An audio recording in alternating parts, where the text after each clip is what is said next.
जय Shriram. ULIP grow soil food वेबच्या शेतकरी समूहामध्ये sir स्वागत आहे. शेतकरी मित्रांनो, आपल्याला नारळाचं आपण ज्यावेळेस कमर्शियल प्लांटेशन करतो त्यावेळेस नारळाचे खोडं बनवणे, नारळाची स्टेम मजबूत करणे, नारळाला रिप्रोडक्टिव्ह फ्रुटिंग करण्यासाठी न्यूट्रिशन प्रॉपर देणे आणि सगळ्यात मोठा जो प्रॉब्लेम आहे तो गॅंडा भुंग्याचा. आता तो मराठीमध्ये गॅंडा, इंग्लिशमध्ये त्याला बेटल म्हणतात, रिनोकोरस. तर ते काय करतो, या अशी कोंब ज्यावेळेस नवीन येत असतो त्यावेळेस तो कटिंग मारत असतो अशी, हे बघा, किंवा याच्या आतमध्ये स्टेमला असतो. त्याच्यानंतर याला वेगवेगळे आजार येतात. पण आता नारळाचे झाडं जे आहे, या नारळाच्या झाडाला फर्टिगेशन करताना आपल्याला अनंत अडचणी असतात. कारण नारळामध्ये जे स्पेस असते ती मिनिमम 18 फूट असते, कोणी 15 फुटावर लावतं.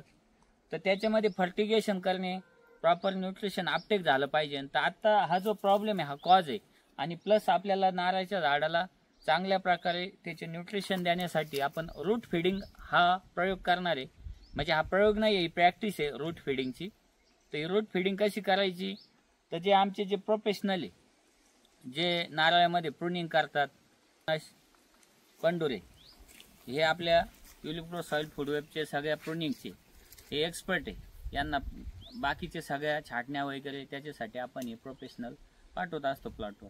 तर ते आता याला प्रुनिंग करणार, पण करायची कशी आहे मी तुम्हाला दाखवतो. आता हे झाड आहे तुमचं, या झाडाची हे बघा,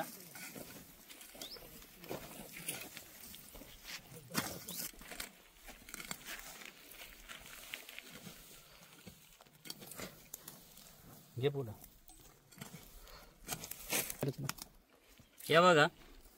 आता ही मुळी, हे बघा, इथं ही थोडी डॅमेज झालेली आहे, पण ही डॅमेज नाही होऊन द्यायची अशी. आणि ह्या मुळीला कायची घे, ह्या अशा प्रकारे तिरका कट घ्यायचा आहे.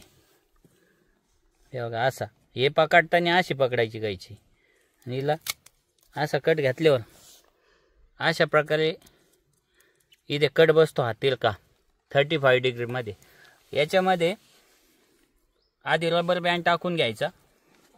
रबर बँड टाकल्यानंतर तुम्हाला मी प्रॅक्टिकली रबर बँड कसं दाखवायचं ते पण टाकतो. हा रबर बँड आहे, हा रबर बँड आमोळीमध्ये टाकून घ्यायचा आधी, असं इथं टाकून घेतला आपण थोडा वेळ. ही पिशवी अशी लीक होऊन द्यायची नाही, पिशवी लीक होऊन द्यायची नाही, नाही तर सगळं औषध खाली जाईल.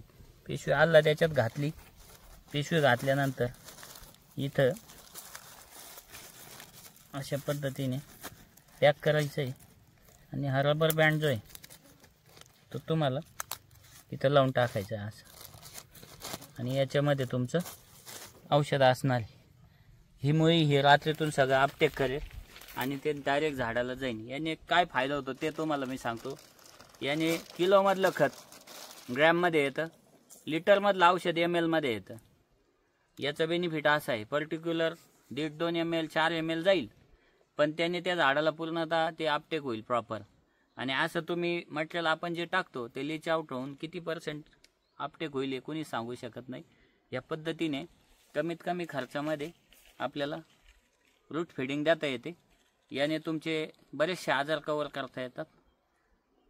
तर अशा पद्धतीने आपल्याला रूट फिडिंग करायची. जय श्रीराम.